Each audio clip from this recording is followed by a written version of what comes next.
Extra large is the average size in the United States of America. So we're not in the small percentage. We're like 50% of the population.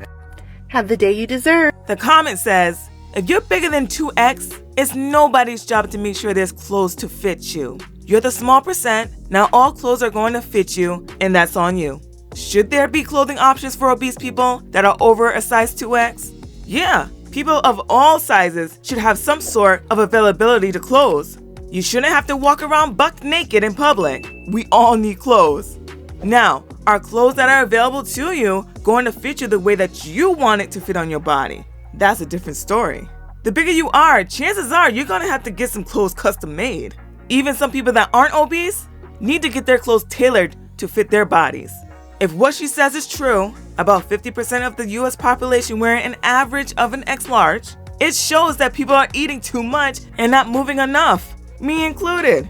We can't just accept being fat and keep wanting bigger clothes because we just want to give up on our health.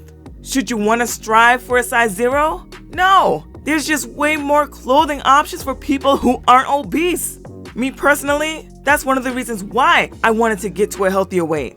Now I feel so much better about shopping for my size in-store or online and not be so worried about if a store carries a size 26 or not.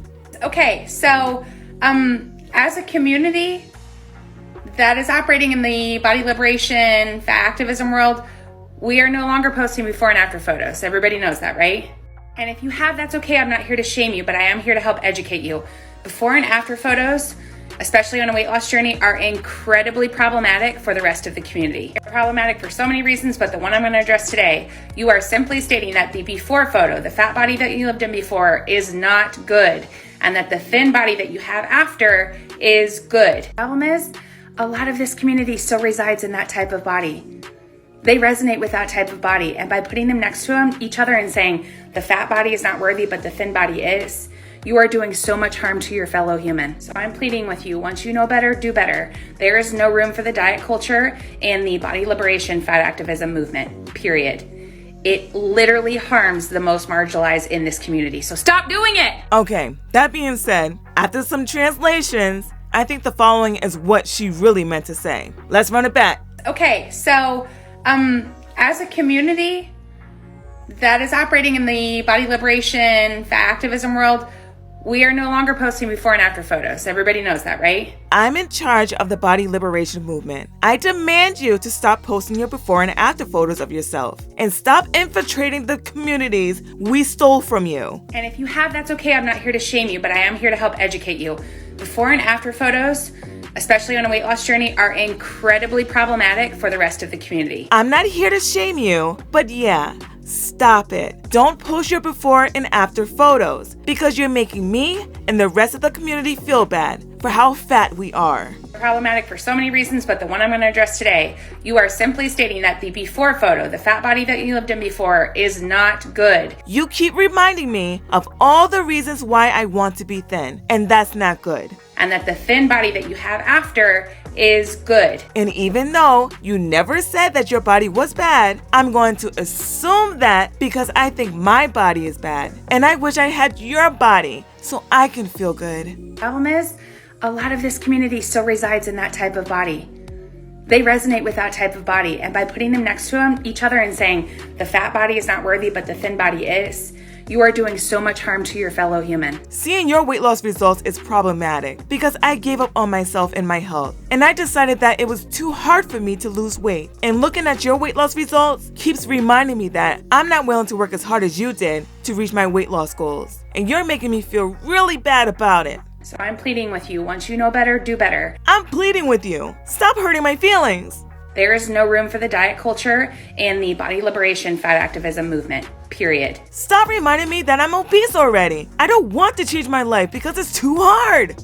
It literally harms the most marginalized in this community. So stop doing it. It's literally driving me crazy and I can't sleep at night. Knowing you worked very hard for your progress and you look so great in your after photos too. But I'm not going to admit it to you. Your after photos shows that weight loss can be done, but I can't do it. So I tell myself that being obese is good. But your after photos keep reminding me I'm lying to myself. Stop that.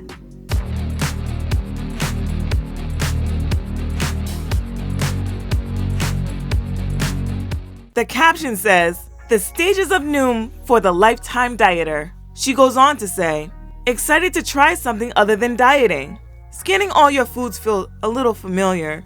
Feeling kinda hungry, but I shouldn't have more red foods. This is a diet." If you never heard of Noom, according to their website, Noom claims that they use science and personalization to help people lose weight and keep it off for good. They do this by helping them better understand their relationship with food, how to be more mindful of their habits, and give them the knowledge and support they need for long-lasting change. So basically, learning how to replace your bad health habits with good ones. I never tried Noom, so I don't know how true all this is. Trying to lose weight and change bad habits is a full-time job.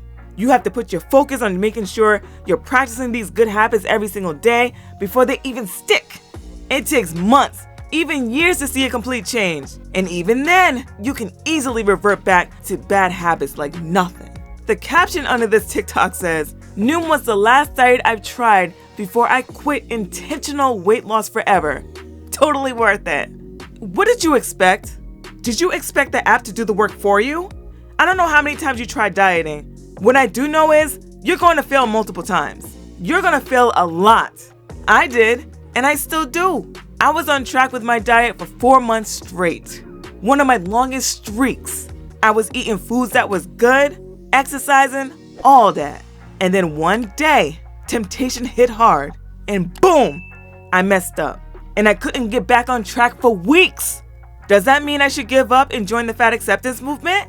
And then complain about how I'm oppressed as a fat person and how the diet industry set me up to fail? No!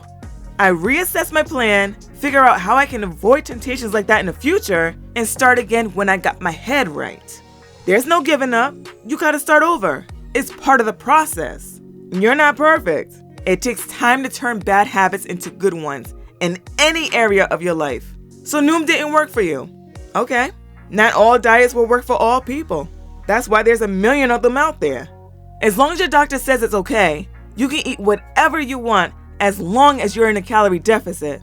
There's nothing saying that you have to follow a commercial diet plan. Figure out what foods work for you and your body and eat it in a reasonable calorie deficit. You got this.